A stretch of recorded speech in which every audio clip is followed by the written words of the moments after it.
Welcome to Trackickoffroad, and in today's video, we're going to go over the build plans of the 24 Subaru Outback Wilderness and also go over a few questions I've had on my other vehicles. As most of you know, I picked up this 24 Outback Wilderness a little over a month ago. And if you've watched our previous videos, I've taken it on a few adventures already with a lot more to come. I want to take it on some more technical trails, so we need to do some upgrades to be able to achieve that. Outback Wilderness is pretty capable right out of the box, but it does need more. In my opinion, for what I like to do, it needs more. So I'm just going to do some subtle things. I'm not going to take it too far, and some of the processes will have to wait because the car still has warranty. Even though I am a Subaru technician and I can do everything on it on my own, and it's very cost effective that way, I can't manufacture the parts. So the goal for the car is more of an adventure rig slash camping rig. I'm not going for an overlander thing. I'm not an overlander kind of person myself. You know, I'd like to be like Rocklander, but it's an Outback. You can't do that. So we're just going to do some subtle things to it to make it more off-road capable. So one of the first things we'll actually be doing to the car is a hidden winch mount. The winch will be hidden right back in there. It'll mount kind of high. And then it'll have like a different grill plate, and it'll look almost factory. I mean, you'll know it'll have a winch, but it'll be hidden back there. I don't plan on having to use it, but if I need to use it, we have it. And if I need to recover other vehicles, well, I'll have it for that purpose as well. So I have partnered with CaTuned Off-road. They are sending me a hidden winch mount for the car. Freedom Ropes actually sent out some winch line that we're going to be swapping onto a Harbor Freight 5500 Badlands winch. I was going to go with a Warren, but I think the Badlands will do exactly what a Warren can for literally a fraction of the price. Well, after the winch is put on, I plan on upgrading to a Baja Designs fog light kit from CaTuned Off-road as well. It will replace these factory fog lights right here with a amber light, more lumens, just a much better light in general. Not that these are bad, but I would like something a little brighter, and I don't want to add a bunch of lights to this car, so I just want to upgrade those and call it good. I don't want to go over the top. There's really no reason to. CaTuned does make a bull bar for these cars. I think they look good for certain applications, but for what I want, I'm not going to go with that. I just want to keep it clean. The next modification we will do after the lights is I'm going to do some onboard air on this car. I do want to take it on some harder trails, so airing down the tires is going to be crucial. CaTuned Off-road again offers a really nice onboard air setup that mounts right here, and then they offer an ARB air compressor with an airline fitting. It's going to work great. I'll store some airline in the back and try to wire it in as factory as I can. With that, I want to upgrade the roof rack, or actually put a roof rack on it. It does have these roof rails from the factory, so they're not bad. You can do like the Thule extended crossbars and put stuff on top, but then everything's sitting super high. So ideally, I would like to mount whatever I can at this level, and then it just sits up, you know, this high or so. I'm not 100% sure who makes them, but it's kind of a low profile rack. It just kind of covers the whole thing. And then once the roof rack is installed, my work is actually working with me to provide a Yakima rooftop tent. I mean, it's a good deal. Might as well throw it on here. And I can use it on this. I can use it on the truck when I'm towing around the rigs and need to camp. So I'm really excited to have that. You know, make this a good camping rig, go on some good adventures with it. I know lots of companies offer some rock sliders for these cars. I don't really want to go that route because a lot of those rock sliders eliminate that piece there. I think it looks super tacky. It's not for me. I don't plan on getting super crazy with the car. I plan on only taking this car on simple trails that I'm not going to beat the crap out of it on. It's a daily driver. It needs to stay a daily driver. It's just going to be an adventure rig. So rock sliders probably aren't going to happen unless another daily driver comes in the picture, and then this kind of gets more dedicated to that, but that's not going to happen. So let's talk about suspension, wheel, and tire setup for this car. And for those things, I don't really have a lot planned because I want to use these tires until I need new tires. So we'll probably upgrade the tires and the wheels once it's time for tires. For wheels, I just want to try to find a nice black method. I don't want bronze. I just think it looks tacky. It's not for me. For tires, I will bump it up one size, probably to a Nitto No Bad Grappler or a Falcon Wild Peak. Not 100% sure. Just not going to put these Yokohamas back on it. For suspension, that is far in the future because warranty purposes. If you have a brand new one of these cars, I will just let you know a lift will void your warranty. My plan is once the powertrain warranty is up, I will do a 1-inch lift from Rally Tech just to accommodate the one size bigger tire, which I probably need tires about that time when the warranty runs out. So 1-inch lift, one size bigger tires, that's it. That's all this car needs. Really, I could probably bump up the size of tire now and be fine, but I will want the ground clearance, and I don't want to rub tires into the fenders. That's just, I don't want to do that. I do plan on skid plating pretty much the whole bottom of the car. We will do a front skid plate, then we'll do a transmission skid. This will probably all be from Rally Tech, I'm not 100% sure yet. And then I'll do the rear diff skid and call it good. Really, I don't know if I'm gonna need them, but I probably will need them. The way I drive, it's gonna see some spots it shouldn't. So the skid plates will be a good upgrade. So it really doesn't sound like much, but that's really all I have planned for this car. I don't want to go over the top. Like I said, I want to keep it stock as possible, very little modifications, make it capable, make it self-sustainable in a sense. You know, if I need to get a flat tire, I can air it up. I can cross some bigger rocks. I can camp out of it if I need to and winch myself out of bad situations. Really, that's about it. I don't want to go super crazy with it because it's a daily driver. As for a camping setup, I don't plan on anything over the top. Really, I'll just have a rooftop tent when I want to take it. Other than that, it'll just be a ground tent thrown in the back.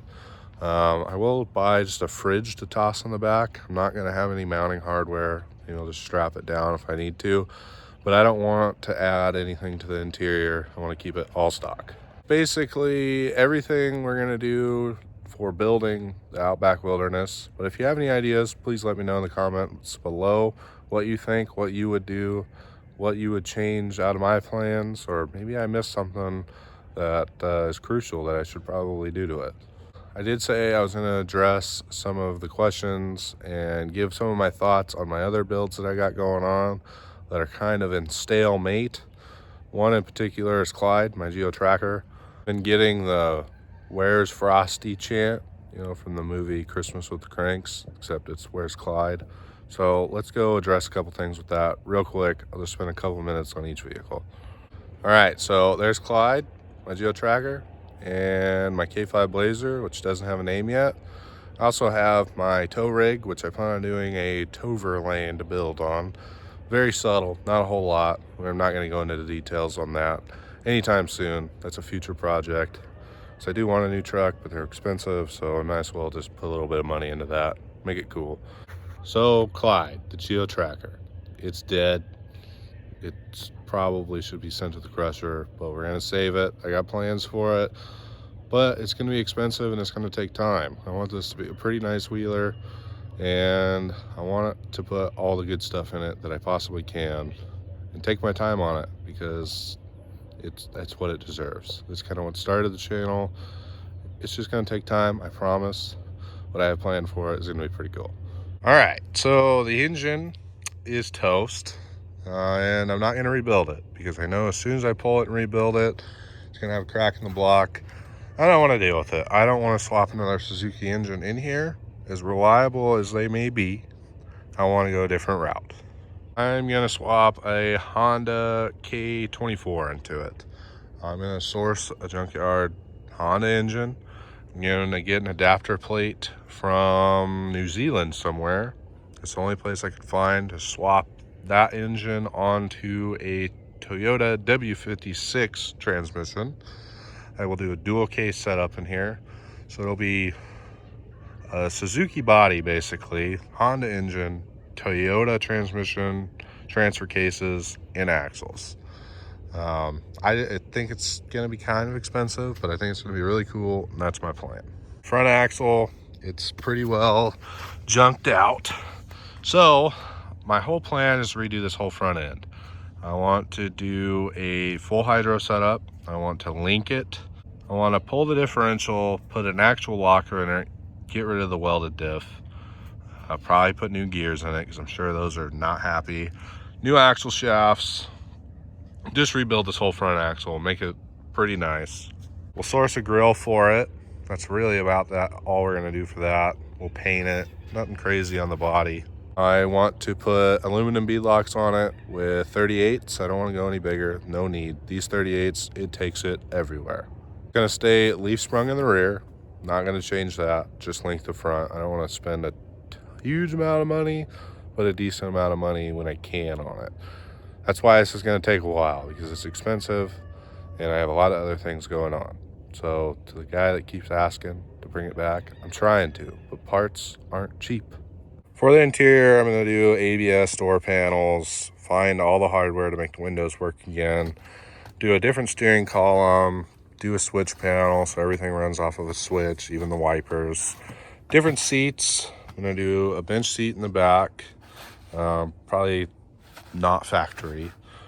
I'm gonna try to do an internal cage on it, kind of a hybrid cage. I'm gonna square the rear fender off, and then I'm gonna use parts of this cage, so like this section, and come back off the slider, back and over, and back down. We'll figure out a light situation and how this door is gonna open situation. I think that'll be kind of cool. I'm gonna do something with the front. So I have obviously the front section off of Clyde's old cage. So I'll run it up inside of the fender and then back down. I'm gonna try to use whatever else I have left of that tube to build something inside. So I probably can run like out an external out, cut a hole somewhere in here, and then go internal and then back outside. So again, just kind of a hybrid cage. That's the only time I'm going to spend talking about Clyde. Those are the plans with it. It's going to take a long time. It's going to be expensive. So bear with me if we're here for the Geo Tracker content. I know it's in the name of the channel. I'm getting back to it. It's not going nowhere. The Blazer is beat, and it still runs somehow. You watched the last video of it on Fire Break 5. It died. I got it home, fired right back up. I don't know. I'm going to put an ignition module on it, and I think it'll be ready to send again. I get a lot of hate because it is a full top Blazer, and it's rare. I get that.